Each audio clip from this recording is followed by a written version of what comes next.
नमस्कार, मैं हूं अंजना ओम कश्यप और ब्लैक एंड व्हाइट में आपका स्वागत है। नमस्कार, मैं हूं अंजना 2.0 और मेरी तरफ से भी खबरों के इस विश्लेषण में आपका स्वागत है। आज हम सबसे पहले आपको दुनिया के सबसे अमीर शहर के बारे में बताएंगे। एक ऐसा शहर जिसमें अलग अलग खबरें दुनिया भर से आती है, क्योंकि वहां के मेयर की चेयर पर ऐसा शख्स बैठ सकता है जो भारत विरोधी और हिंदू विरोधी एजेंडा चलाता है। दिलचस्प बात यह है कि यह व्यक्ति भारतीय मूल का है और इसका नाम है ज़ोहरान ममदानी, जिसे ट्रंप की विरोधी डेमोक्रेटिक पार्टी से न्यूयॉर्क के मेयर पद का उम्मीदवार बनाया गया है। ममदानी भारत और हिंदू विरोधी प्रदर्शनों में शामिल रहे हैं। वो ऐसे प्रदर्शनों में शामिल रहे हैं जहां राम मंदिर का विरोध हुआ, कश्मीर पर पाकिस्तान का समर्थन हुआ। वो लगातार सीए, किसान आंदोलन जैसे मुद्दों को लेकर सोशल मीडिया पर भारत विरोधी पोस्ट करते हैं और वो उसी टूल किट का हिस्सा है जो भारत में मुसलमानों पर अत्याचार का झूठा प्रोपेगेंडा चलाती है। और इसके बाद आपको ये बताएंगे कि क्या भारत में कलाकारों का अकाल पड़ गया है। जिस वक्त देश में सोशल मीडिया पर कलाकारों की बाढ़ आई हुई है, जिनकी प्रतिभा के चर्चे चारों ओर हो रहे हैं, उसी वक्त हमारे देश के कुछ फिल्म मेकर्स को कलाकार ढूंढने पाकिस्तान जाना पड़ता है। और यही वजह है कि फिल्म अभिनेता दिलजीत दोसांझ की फिल्म सरदार जी 3 विवादों में है, क्योंकि इसमें भारत विरोधी सोच रखने वाली पाकिस्तानी अभिनेत्री हानिया आमिर अहम भूमिका में है। जिसके बाद से भारत के लोगों में आक्रोश है कि क्या फिल्मकारों के लिए पाकिस्तानियों का दिल जीतना इतना जरूरी है। उनके लिए पहलगाम में आतंकवादी हमला मात्र एक घटना है। क्या उनके लिए कमाई के आगे देशवासियों की भावनाओं का कोई कद्र नहीं है। और जब पंछी, नदियां, पवन के झोंके की तरह कलाकारों को भी सरहद ना रोके, तो क्या पाकिस्तान से लड़ाई हमारे सैनिकों की निजी पर्सनल लड़ाई है। यानी सैनिक देश के लिए रक्त बहाएंगे और ये पाकिस्तानियों के साथ ही फिल्म बनाएंगे। और मेरी एआई वर्जन, आज आपके पास कौन सी खबर है? अंजना, आज मैं इटावा में कथावाचक के सिर मुंडवाने की सच्चाई बताऊंगी। इटावा में कथावाचक मुकुटमणि का सिर मुंडवाने के बाद से एक ही बहस छिड़ी है कि क्या किसी कथावाचक का ब्राह्मण होना जरूरी है। और इस पूरे विवाद की वजह वाकई जाति है या पूरा मामला पहचान छिपाने और धोखाधड़ी करने का है। और जब विवाद धर्म से जुड़ा था, मसला कानून से जुड़ा था, तो इसमें राजनीति की एंट्री कैसे हो गई। और सबसे बड़ा सवाल, क्या देश में पूजा पाठ और कर्मकांड पर किसी का कॉपीराइट हो सकता है। और क्या अपने आचरण और कर्म से धर्म को नुकसान पहुंचाने वाले को कथावाचक होने का अधिकार होना चाहिए। ब्लैक एंड व्हाइट में सबसे पहले एक ऐसे शख्स की बात करेंगे जो दुनिया के सबसे अमीर शहर का मेयर बन सकता है। और बड़ी बात यह है कि वो एक भारतवंशी है। वैसे तो कोई भी भारतीय मूल का शख्स इतने बड़े पद पर पहुंचता है तो जाहिर तौर पर हर भारतीय को गर्व होता है, ये गर्व की बात होती है। लेकिन यहां केस जरा दूसरा है। यहां जिस शख्स की हम बात कर रहे हैं, उन्हें एक हिंदू विरोधी, हिंदुत्व विरोधी, भारत विरोधी, मोदी विरोधी, बीजेपी विरोधी सब माना जाता है। वो असल में उस टूल किट का हिस्सा है जो विदेशों में बैठकर भारत में देश विरोधी तत्वों को आगे बढ़ाते हैं। और भारत में जिस तबके को इस टूल किट से ईंधन मिलता है, फंड मिलता है, पैसा मिलता है, वो आज बहुत खुश है। हम बात कर रहे हैं ज़ोहरान ममदानी की। ये साहब न्यूयॉर्क के मेयर बनने के लिए डेमोक्रेटिक पार्टी के आधिकारिक उम्मीदवार बन गए हैं। इनके बारे में आज बहुत से खुलासे का वक्त है जो हम एक एक करके करेंगे आपके साथ। सबसे पहले इनका संक्षिप्त परिचय भी जानना जरूरी है कि ये भारत से कैसे जुड़े हैं, और इनकी भारत और हिंदुओं के लिए नफरत भी आपको फिर बताएंगे। 33 साल के ज़ोहरान ममदानी फिल्म मेकर मीरा नैयर के बेटे हैं। वही मीरा नैयर जिन्होंने सलाम बॉम्बे, मॉनसून वेडिंग, नेमसेक जैसी फिल्में बनाई। ममदानी के पिता एक प्रोफेसर हैं जो गुजराती मूल के भारतीय मुस्लिम हैं। ज़ोहरान के पिता महमूद ममदानी युगांडा शिफ्ट हो गए थे। ममदानी का जन्म ही युगांडा के कंपाला में हुआ था। ममदानी जब 7 साल के थे तो उनका पूरा परिवार युगांडा से न्यूयॉर्क शिफ्ट हो गया था। ये तब से वहीं रहते हैं। अब ये तो ममदानी के खानदान की बात हो गई। यहाँ तक तो सब ठीक था। ममदानी बड़े हुए तो राजनेता बन गए, ये भी ठीक है।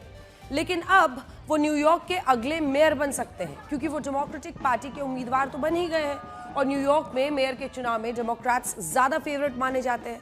हालांकि नंबर में जब इलेक्शन होगा नवंबर में तो उनका मुकाबला रिपब्लिकन जो पार्टी है उसके मेयर कैंडिडेट से होगा।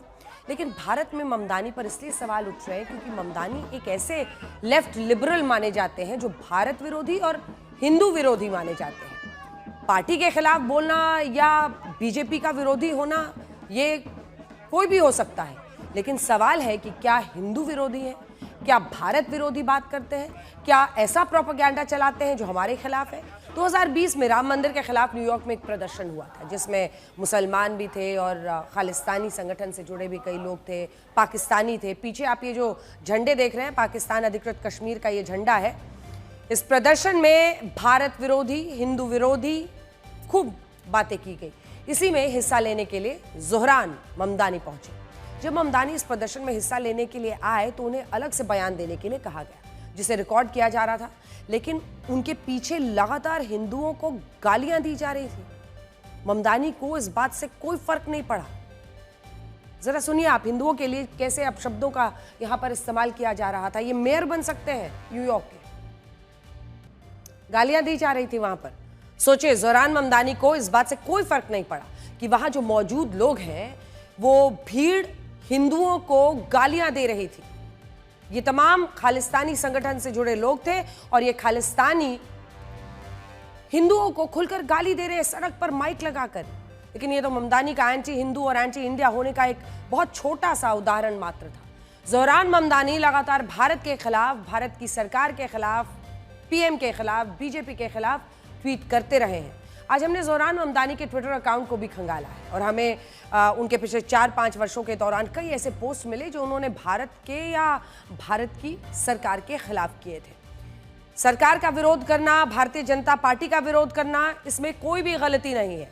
लेकिन सवाल है कि क्या आप एक देश के खिलाफ लिख रहे हैं, क्या आप अपने ही भारत के खिलाफ लिख रहे हैं। जैसे अगस्त 2020 में ममदानी ने बाबरी मस्जिद की पुरानी फोटो पोस्ट की और लिखा, ये मस्जिद 400 सालों से भारतीय शहर अयोध्या में खड़ी थी। 1992 में बीजेपी ने जिन दंगों को भड़काया उनमें ये तोड़ दी गई। आज रात टाइम्स स्क्वायर पर हिंदू राष्ट्रवादी इन अत्याचारों का जश्न मनाएंगे।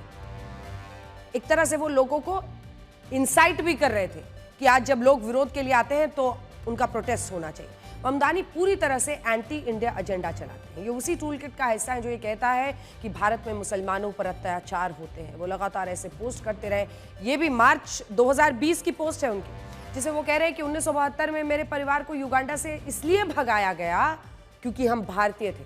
आज मेरे भाइयों और बहनों को भारत से इसलिए भगाया जा रहा है क्योंकि वो मुस्लिम है। एक और पोस्ट देखिए, इसमें वो लिखते हैं कि भारत की राइट विंग सरकार भारतीय मुसलमानों के ऊपर हिंसा कर रही है। न्यूयॉर्क 3,30,000 से ज्यादा साउथ एशियंस का घर है और इनमें से बहुत ज्यादा भारतीय मुस्लिम हैं।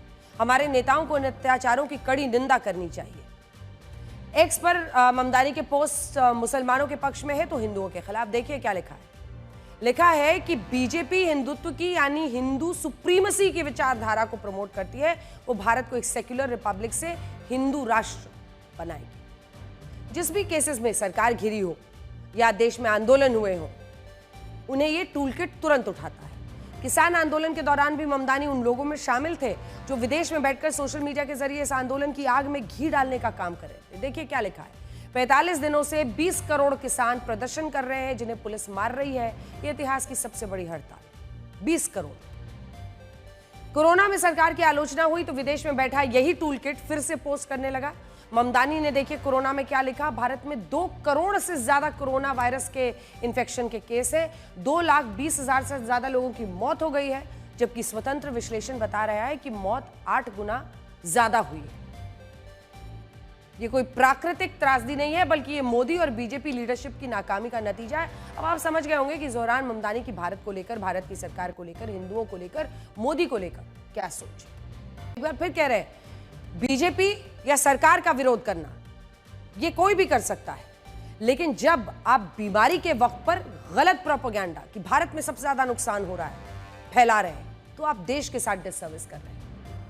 ममदानी अक्सर गुजरात को लेकर बहुत सा प्रोपेगेंडा करते रहते हैं। इंटरव्यू में जब उनसे गुजरात को लेकर पूछा जाता है, क्योंकि उनके पिता एक गुजराती मुस्लिम थे, तो गुजराती मुसलमान होने की वजह से ममदानी अक्सर गुजरात के 2002 के दंगों का जिक्र करते हुए ये पूछ लेते हैं कि क्या वाकई गुजरात में मुसलमान बचे भी हैं। ये सिर्फ प्रोपेगेंडा है, क्योंकि हम ममदानी को बताना चाहते हैं कि गुजरात में 10 से 12% मुस्लिम पॉपुलेशन है। फिर इस तरह की झूठी बातें। लेकिन कहानी सिर्फ इतनी नहीं है।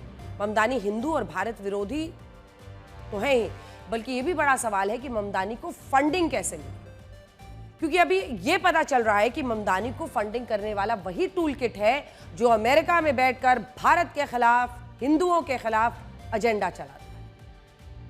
जोहरान ममदानी को अमेरिका की इस्लामिक संस्था CAIR, council on American Islamic relations, से बड़ी फंडिंग मिली है। ये वही संस्था है जो भारत, हिंदुओं और इजराइल के खिलाफ नफरत फैलाने के लिए जानी जाती है। CAIR ने ममदानी को कुल $1 लाख की अब तक फंडिंग की है। CAIR के कई अधिकारी 7 अक्टूबर 2023 को हमास द्वारा इजरायली नागरिकों की हत्या का जश्न मनाते देखे गए थे। CAIR ने पहले भी कई बार भारत और हिंदू धर्म के खिलाफ बयान दिए हैं। इन्होंने हिंदुओं के खिलाफ नफरत फैलाने वाले रिपोर्ट्स किए हैं, कैंपेन्स चलाए। जो खैर इन जोहरान ममदानी को फंड कर रही है, ये वही है जो भारत के ऑपरेशन सिंदूर के दौरान पाकिस्तान पर किए हमले पर सवाल उठा रही थी। उस वक्त इसी संस्था ने बाकायदा एक आपत्ति जाहिर की थी। जरा इनकी भाषा पर गौर कीजिए।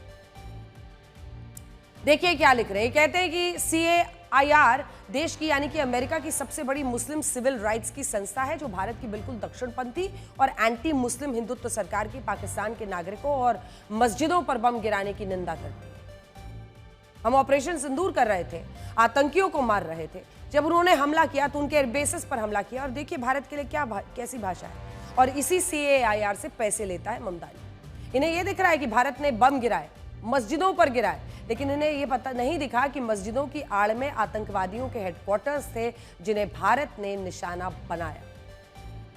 इनका दोगलापन देखिए। कथित तौर पर मुस्लिम सिविल राइट्स की संस्था आगे कश्मीर के बारे में लिख रही है। उधर लिखा है पाकिस्तान एडमिनिस्ट्रेड कश्मीर, यानी कि पाकिस्तान प्रशासित कश्मीर लिख रहे हैं, और भारत के लिए लिख रहे हैं इंडियन ऑक्यूपाइड कश्मीर, यानी भारत अधिकृत कश्मीर। देखिए अभी और देखिए इस संस्था ने पहलगांव अटैक के बारे में क्या लिखा है। लिखा है कि पहलगांव में टूरिस्ट पर, शब्दों पर गौर कीजिए, लिखा है टूरिस्ट पर आतंकी हमला हुआ जिसमें 26 लोग मारे गए।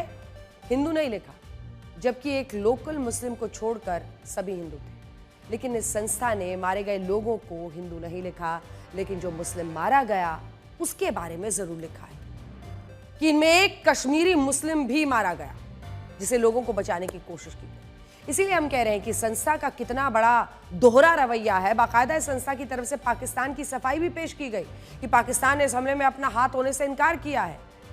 यह लिखा है। ऐसा लगता है कि यह संस्था जैसे अमेरिका में पाकिस्तान का ही एजेंडा चला रही है। ये उसी टूलकिट का हिस्सा है जो दुनिया भर में कश्मीर पर पाकिस्तान का प्रोपेगेंडा चलाता है। इसीलिए तो ये कह रहा है कि कश्मीर पर भारत ने 75 सालों से कब्जा किया। भारत वो दुनिया का सबसे ज्यादा हेविली मिलिटराइज्ड जोन है, जहां 7 लाख की इंडियन आर्मी है, 2 लाख पैरामिलिट्री फोर्सेस मौजूद है। जोहरान ममदानी खुद को प्रोग्रेसिव मुस्लिम नेता बताने की कोशिश कर रहे हैं, लेकिन वो उन संगठनों से मदद ले रहे हैं जो खुले तौर पर यहूदियों और भारत के खिलाफ कश्मीर के मुद्दे पर ही देख लीजिए।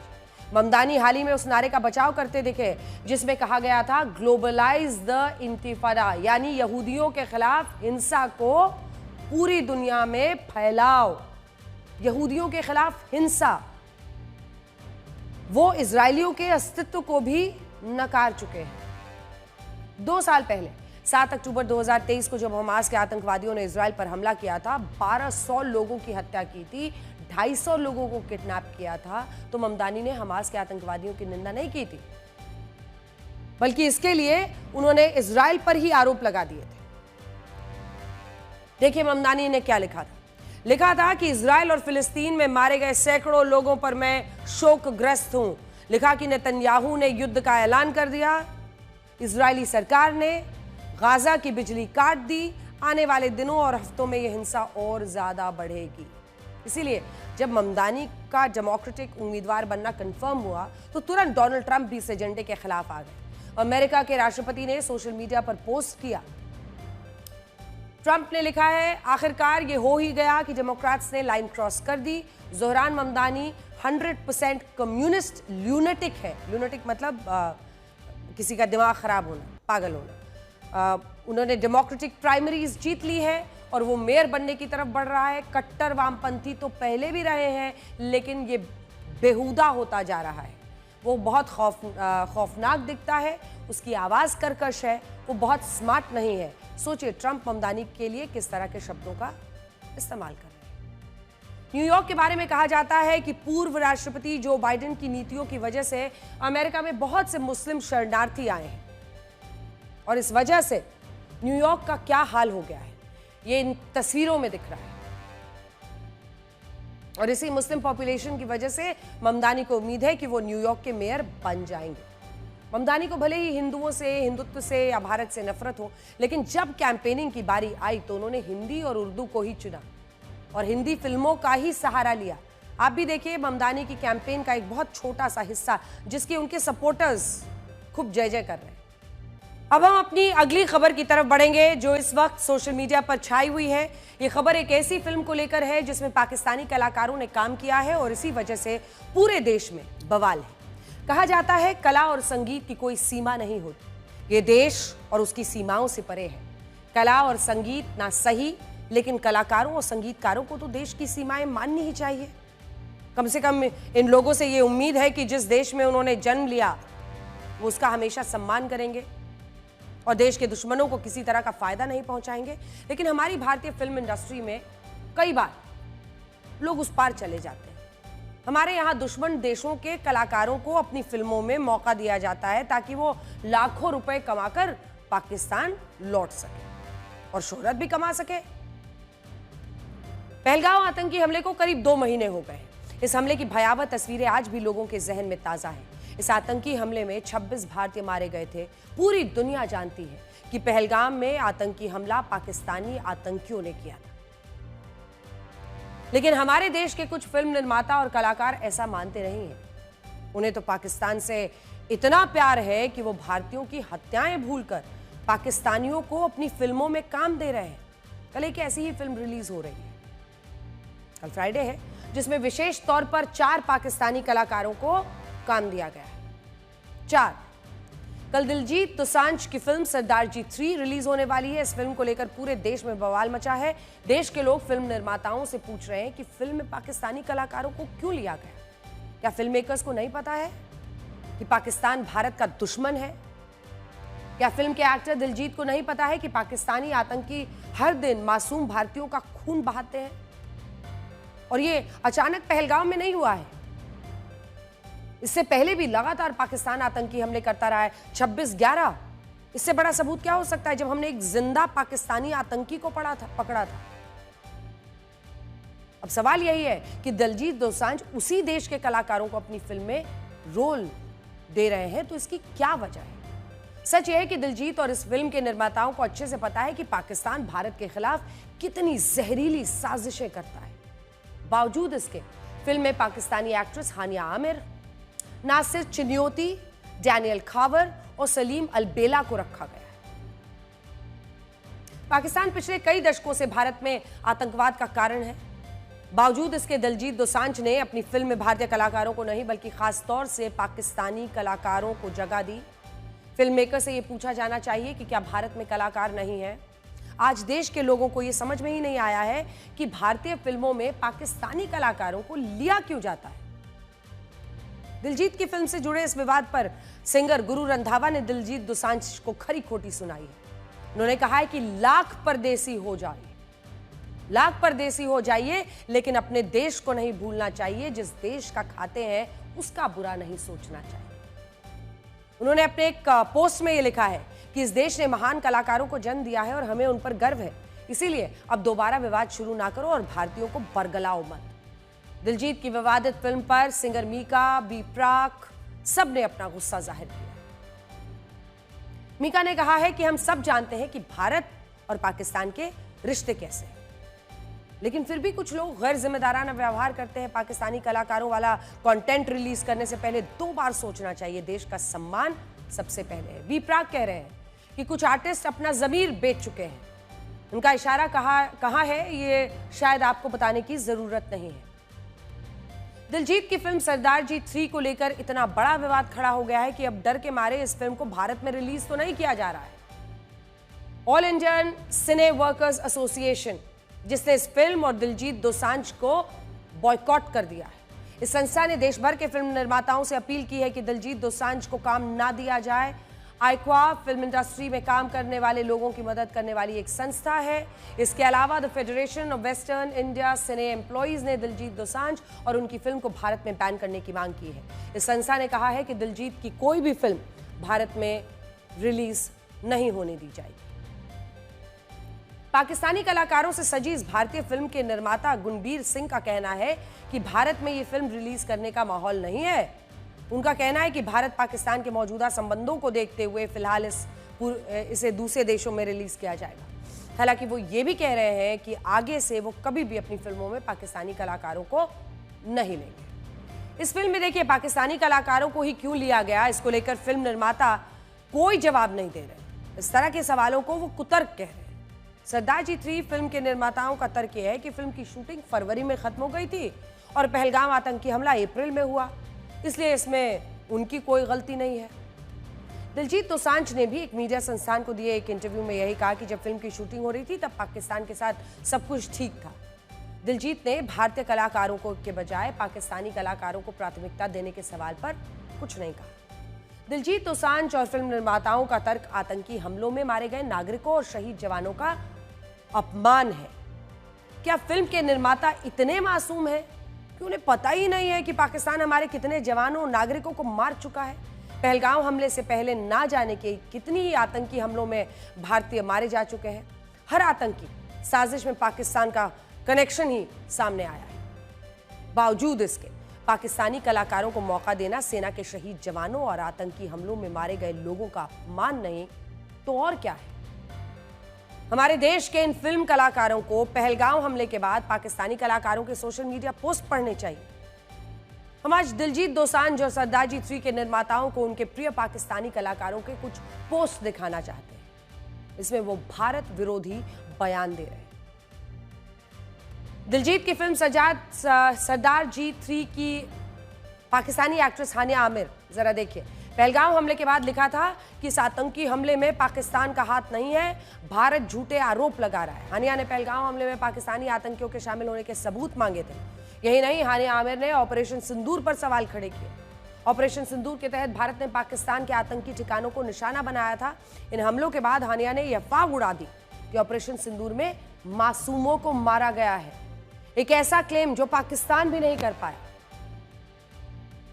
हानिया ने भारत के विरोध में कई सोशल मीडिया पोस्ट किए हैं उस वक्त, जिनमें भारत की बुराई करती रही। हानिया आमिर ही नहीं बल्कि फवाद खान, माहिरा खान और अली जाफर, पाकिस्तानी कलाकारों ने भी ऑपरेशन सिंदूर का खूब विरोध किया। इन हमलों ने इन स्टार्स ने पहलगाम हमले को पाकिस्तान की नहीं भारत की साजिश बता दिया। इन लोगों ने ऑपरेशन सिंदूर के दौरान भारत को लेकर बहुत सारे झूठ फैलाए। इसी वजह से इन लोगों के सोशल मीडिया अकाउंट्स को भारत में प्रतिबंधित किया गया, बैन किया गया। अब आप सोचिए कि जिन पाकिस्तानी कलाकारों ने एंटी इंडिया बयानबाजियां की, उन्हीं लोगों को सरदार जी 3 फिल्म में काम दिया गया। भारत में सरदार जी 3 फिल्म रिलीज नहीं होगी, लेकिन पाकिस्तानी इस बात से बहुत खुश है। उनके देश में यह भारतीय फिल्म रिलीज होगी।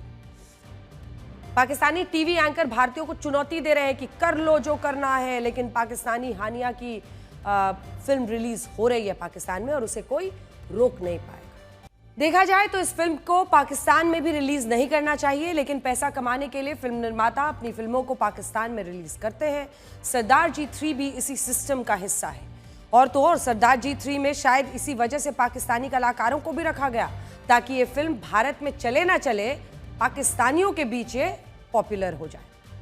आपने ये नोटिस किया, पिछले कई वर्षों से बॉलीवुड की फिल्मों में पाकिस्तानी कलाकारों को काम नहीं दिया जा रहा।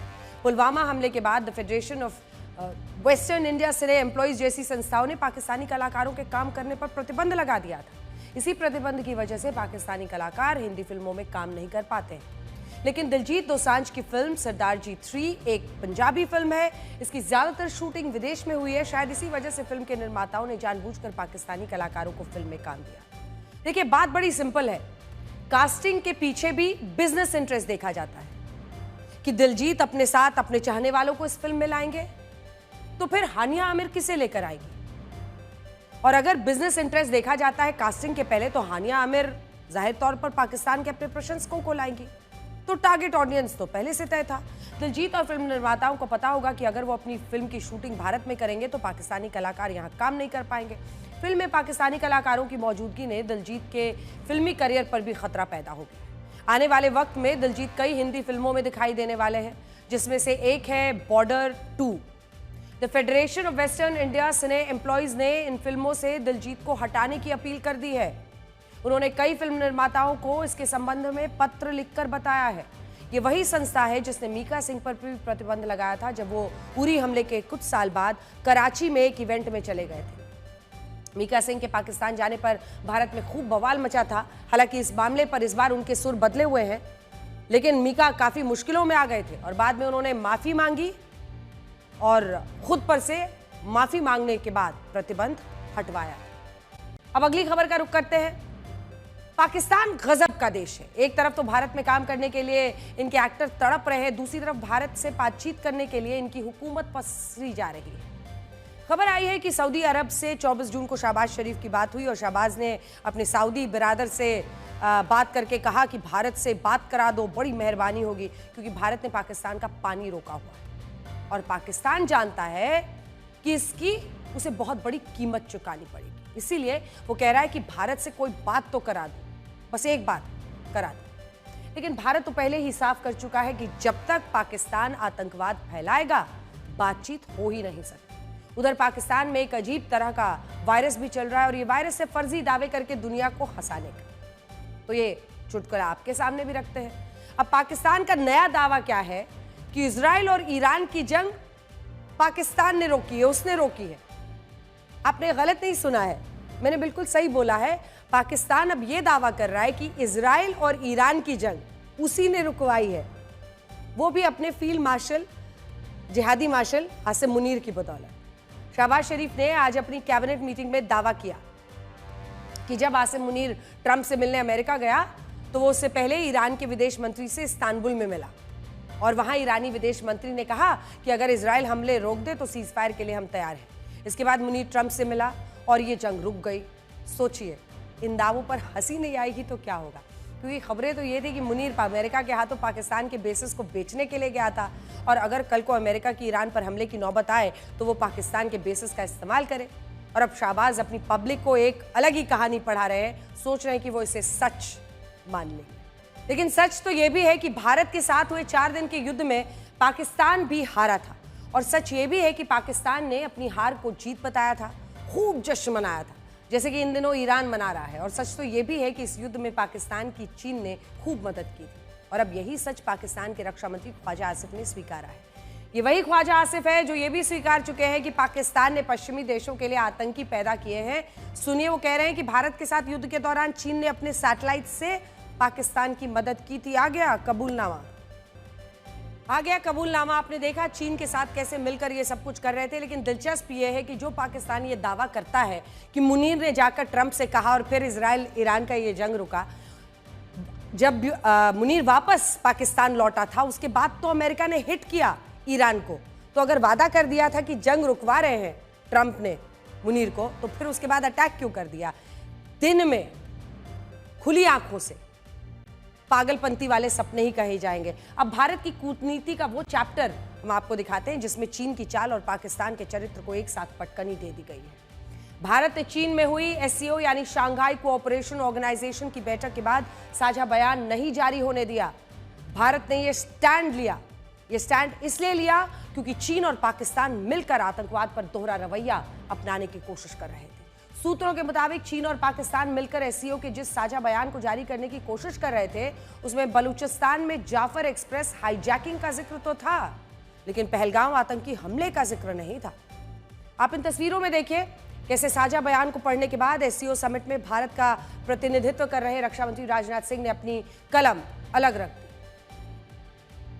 एससीओ का जो ये स्टैंड था भारत का, क्योंकि एससीओ का जो साझा बयान जारी नहीं हुआ उस पर भारत के विदेश मंत्रालय ने किसी देश का नाम तो नहीं लिया, लेकिन एक पर्टिकुलर कंट्री की बात की। नाम मुझे भी लेने की जरूरत नहीं, आप सभी जानते हैं। सुनिए भारत के विदेश मंत्रालय के प्रवक्ता का यह बयान। India wanted concerns on terrorism reflected in the document, which was not acceptable to one particular country. Raksha Mantri, in his articulation and in his address, called upon the SCO member countries to come together, unite to fight terrorism in all its forms and manifestations. He also reiterated the need to uphold the perpetrators, organizers, financiers, sponsors of reprehensible acts of terrorism, including cross-border terrorism, they to be held accountable and bring them to justice. SCO देशों के रक्षा मंत्रियों की इस summit का मौका बेहद अहम था। पहलगाम हमले के बाद इस तरह की जो क्षेत्रीय बैठक है उसका मंच कई संदेश देने वाला था। भारत और पाकिस्तान के रक्षा मंत्री पहलगाम हमले के बाद पहली बार एक प्लेटफॉर्म पर थे, लेकिन भारत ने इस प्लेटफॉर्म पर पाकिस्तान को मौका हासिल नहीं करने दिया। पाकिस्तान के रक्षा मंत्री ख्वाजा आसिफ के साथ रक्षा मंत्री राजनाथ सिंह की कोई बातचीत नहीं हुई। अब जरा आप एससीओ के स्ट्रक्चर को समझने की कोशिश कीजिए। इसमें 10 स्थायी सदस्य देश हैं। चीन वर्तमान अध्यक्ष है। भारत, रूस, Pakistan, Kazakhstan, Kyrgyzstan, Tajikistan, Uzbekistan, Iran और बेलारूस इसके सदस्य हैं। अब जरा समझने की कोशिश कीजिए कि कैसे इसे क्षेत्रीय ग्रुप में चीन और पाकिस्तान ने टीम अप कर लिया था, लेकिन रक्षा मंत्री राजनाथ सिंह शायद इस तैयारी के साथ गए थे कि वहां ये नौबत आ सकती है। लिहाजा पहले तो राजनाथ सिंह ने पहलगाम आतंकी वारदात में पाकिस्तान को एक्सपोज करने में कोई कसर नहीं छोड़ी। रक्षा मंत्री ने अपने संबोधन में ही साफ कह दिया कि पहलगाम में मारे गए लोगों की धर्म के आधार पर पहचान की गई, इसे लश्कर-ए-तैयबा के प्रॉक्सी द रेजिस्टेंस फ्रंट ने अंजाम दिया। राजनाथ सिंह ने साफ कहा कि पहलगाम हमले का पैटर्न लश्कर के पुराने आतंकी वारदातों से मेल खाता है। इसके बाद जब राजनाथ सिंह ने भारत की ओर से साझा बयान पर दस्तखत करने से इनकार किया तो एससीओ के विधान के मुताबिक साझा बयान नहीं आ सका। आपको समझना चाहिए कि कदम क्यों अहम है। रक्षा मंत्री राजनाथ सिंह ने साझा बयान पर दस्तखत करने से इनकार कर 3 लक्ष्य हासिल किए। पहला, पाकिस्तान के आतंक से ध्यान भटकाने का एजेंडा फ्लॉप हो गया। दूसरा, पहलगाम और बलूचिस्तान पर अलग अलग स्टैंड रखने का और पाकिस्तान और चीन के डबल स्टैंडर्ड पर कूटनीतिक प्रहार हो गया। साथ ही यह संदेश भी साफ हो गया कि मोदी सरकार की विदेश नीति दबाव में नहीं आती। खासकर आतंकवाद के मुद्दे पर भारत का रुख जीरो टॉलरेंस वाला है और इसे बदला नहीं जा सकता। रक्षा मंत्री ने पाकिस्तान चीन का नाम लिए बिना भारत का स्टैंड कैसे मजबूती से रखा, सुनिए उनका यह बयान। The need to hold the perpetrators, organizers, financiers, and sponsors of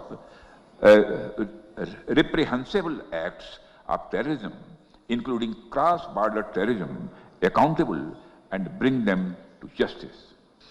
Some countries use cross-border terrorism as an instrument of policy and provide shelter to terrorists. There should be no place for such double standards. SCO should not hesitate to criticize such nations. अब हम आपको बताएंगे कि UP की एक भागवत कथा से शुरू हुई विवाद गाथा। इटावा में एक परिवार ने अपने गांव में भागवत कथा का आयोजन किया। इसमें पहुंचे कथावाचकों को गांव वालों ने पीट दिया। मारपीट का यह मामला यूपी में राजनीतिक महासंग्राम में बदल गया। इस मामले को जातिवादी भेदभाव से जोड़ा जा रहा है। इसीलिए आज हम आपको इस घटना का एक अलग ही पहलू बताएंगे, जिससे आप खुद तय कर सकेंगे कि गलती किसकी है। सबसे पहले तो आपका ये जानना जरूरी है कि इस विवाद की शुरुआत कहां से, कैसे हुई। तो हुआ कुछ ऐसा कि कुछ दिन पहले इटावा का एक वीडियो सोशल मीडिया पर वायरल हुआ। इसमें 2 कथावाचकों को बुरी तरह से पीटा जा रहा है, उनका अपमान किया जा रहा है, इनकी चोटी काटी जा रही है, बुरी तरह से अपमान आप कह लीजिए। पीड़ित कथावाचकों ने आरोप लगाया कि उन लोगों को इसलिए पीटा गया क्योंकि वो यादव थे। इस आरोप ने पुलिस को भी हैरान कर दिया। पुलिस ने तुरंत कार्रवाई की और कथावाचकों को पीटने वाले कुछ आरोपियों को गिरफ्तार कर लिया। कथावाचकों ने पिटाई के गंभीर आरोप लगाए थे तो उनको फौरन पकड़ लिया गया। उन्हीं की तस्वीर आप इस वक्त टीवी पर देख रहे हैं। मोबाइल छीन लिया, उसके बाद उन्होंने 25,000 रुपए दंड लगाया, 25,000 रुपए ले लिए, एक जंजीर ले ली और एक अंगूठी ले ली। अंगूठी 4 ली थी, 3 वापस कर दी। मारा भी है हमको लात घूसों से और उसके बाद उन्होंने पैर छुपाए। उसके बाद जब पैसा ले लिए, जंजीर ले ली, उसके बाद उन्होंने जो है चोटी हमारी काटी। पहले हमारे आचार्य जी की काटी, फिर हमारी चोटी काटी और बजरंगबली के जयकारे लगाए। उसके बाद हमको वहां से निकाल दिया। वजह ये थी, हम जाति के यादव हैं और उन्होंने कहा हमें ब्राह्मण वक्ता चाहिए। तो मैंने कहा ये तो तुम पहले सोच लेते भाई, आपने कथा जब सुनी थी हमारी तब तुमने छटवाई, पहले तो तुमने पूछी नहीं जाति, बाद में आपने जाति पूछी। तो हमने जाति छुपाते तो है नहीं, हमने बता दिया हम यादव हैं, पता कर लो हमारा। ये हमने कह दिया। बोले तो हम ये 103 देरी है गांव ब्राह्मणों की, यहाँ आप कथा नहीं कह सकती हो, तुम शूद्र हो। इन दिनों देश पर जातिवादी राजनीति का रंग चढ़ा है और इस घटना में ब्राह्मण और यादव वाला एंगल था, इसीलिए यूपी के नेताओं ने तुरंत लपक लिया। समाजवादी पार्टी के प्रमुख अखिलेश यादव ने इसको बढ़ चढ़ कर उठाया। उनका पूछा उन्होंने कि क्या कथा कहने का अधिकार केवल ब्राह्मणों का है? क्या किसी अन्य जाति का व्यक्ति कथा नहीं सुना सकता? इन सवालों पर अखिलेश को लोगों का खूब समर्थन मिला। लोगों ने कहा कि देश में कई कथावाचक हैं जो अलग अलग जाति से हैं, इसीलिए इसमें कुछ गलत नहीं है। अखिलेश यादव ने लोगों से मिले इस समर्थन के बहाने योगी सरकार पर पीड़ित दलित और अल्पसंख्यक समाज के साथ भेदभाव कराने का आरोप लगाया। सिर्फ यही नहीं, उन्होंने पिटने वाले दोनों कथावाचकों को 51,000 रुपए तक की आर्थिक सहायता देने की घोषणा की, उनका सम्मान किया। 21 जून को शुरू हुई इस कहानी के पहले हिस्से में लोगों को कथावाचकों की बातों पर यकीन था और इसी वजह से उन्हें लोगों की सहानुभूति भी मिली। लेकिन इसके बाद दूसरी कहानी शुरू हुई और दूसरा पक्ष सामने आया। इटावा के ब्राह्मण बहुल गांव दादरपुर में जिस परिवार ने भागवत कथा का आयोजन करवाया था, उस परिवार ने कथावाचकों पर धोखाधड़ी का मामला दर्ज करवाया। इस परिवार के मुताबिक जिन 2 कथावाचकों को उन्होंने भागवत कथा के लिए बुलाया था, उन्होंने खुद को ब्राह्मण बताया था। हालांकि पहचान पत्र देखने के बाद पता चला कि ये लोग ब्राह्मण नहीं थे।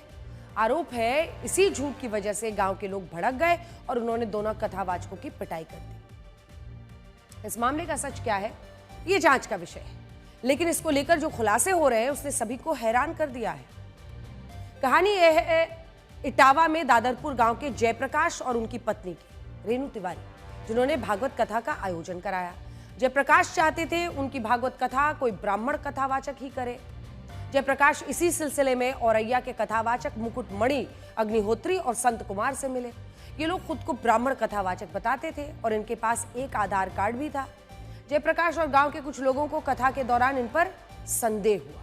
गांव वालों ने आधार नंबर के जरिए इन कथावाचकों का असली जानकारी निकाल ली। उन्हें पता चला कि मुकुटमणि अग्निहोत्री का असली नाम था मुकुट सिंह यादव और संत कुमार का असली नाम संत सिंह यादव। अपने साथ हुई इस धोखाधड़ी को लेकर गांव वाले भड़क गए और फिर उन्होंने कथावाचकों से मारपीट की। जयप्रकाश तिवारी का आरोप है कि कथावाचकों ने जानबूझकर अपनी असली पहचान छिपाई थी। उनके पास 2 आधार कार्ड थे, एक नकली ताकि उनका काम चलता रहे और एक असली। नकली नाम का आधार कार्ड आखिर क्यों बनवाया था? जयप्रकाश का यह भी आरोप है कि मुकुट सिंह यादव और संत कुमार यादव ने उनकी पत्नी रेणु से छेड़छाड़ भी की थी। अब इस मामले में पुलिस कुछ खास सवालों के जवाब तलाश रही है, जैसे क्या कथावाचकों को इसलिए पीटा गया क्योंकि वो यादव थे? क्या भागवत कथा के लिए यादव कथावाचकों ने ब्राह्मण होने का झूठ बोला? क्या भागवत कथा बांचने के लिए खुद को ब्राह्मण बताना जरूरी है? क्या भागवत कथा कहने का अधिकार केवल ब्राह्मणों के पास है? क्या दूसरी जाति का व्यक्ति कथावाचक नहीं हो सकता? ये पूरा मामला खुद की पहचान छिपाने, भागवत कथा का काम हासिल करने के लिए झूठ बोलने से जुड़ा है। लेकिन एक बड़ा वर्ग इसे जातिगत लड़ाई में बदल रहा है। इसको जातियों के बीच कथा कहने के अधिकार से जोड़ा जा रहा है, जबकि ये मामला गलत पहचान बताने से जुड़ा है। मैंने इसी मुद्दे पर शंकराचार्य स्वामी अभिमुक्तेश्वरानंद सरस्वती से बात की। इस मुद्दे पर उनके क्या विचार हैं, सुनिए। मेरा पहला प्रश्न आपसे यही है शंकराचार्य जी की, आपने कहा है कि कथा कोई भी बोल सुन सकता है, लेकिन व्यासपीठ पर सिर्फ ब्राह्मण को ही बैठना चाहिए। अब कई लोग इस बात को चैलेंज कर रहे हैं कि दुनिया बहुत आगे जा चुकी है। अब हम ये उम्मीद तो रखते नहीं है कि सिर्फ क्षत्रिय ही जाएगा युद्ध करने के लिए। आज हर धर्म के लोग जाते हैं, हर जाति के लोग जाते हैं। बाल काटने नाई का काम है तो वो भी किसी एक जाति से अब जुड़ा नहीं है। तो जो पूरी वर्ण व्यवस्था थी उसमें बहुत बदलाव आए हैं। ऐसे में सिर्फ ब्राह्मण ही कथावाचक क्यों बनना चाहिए?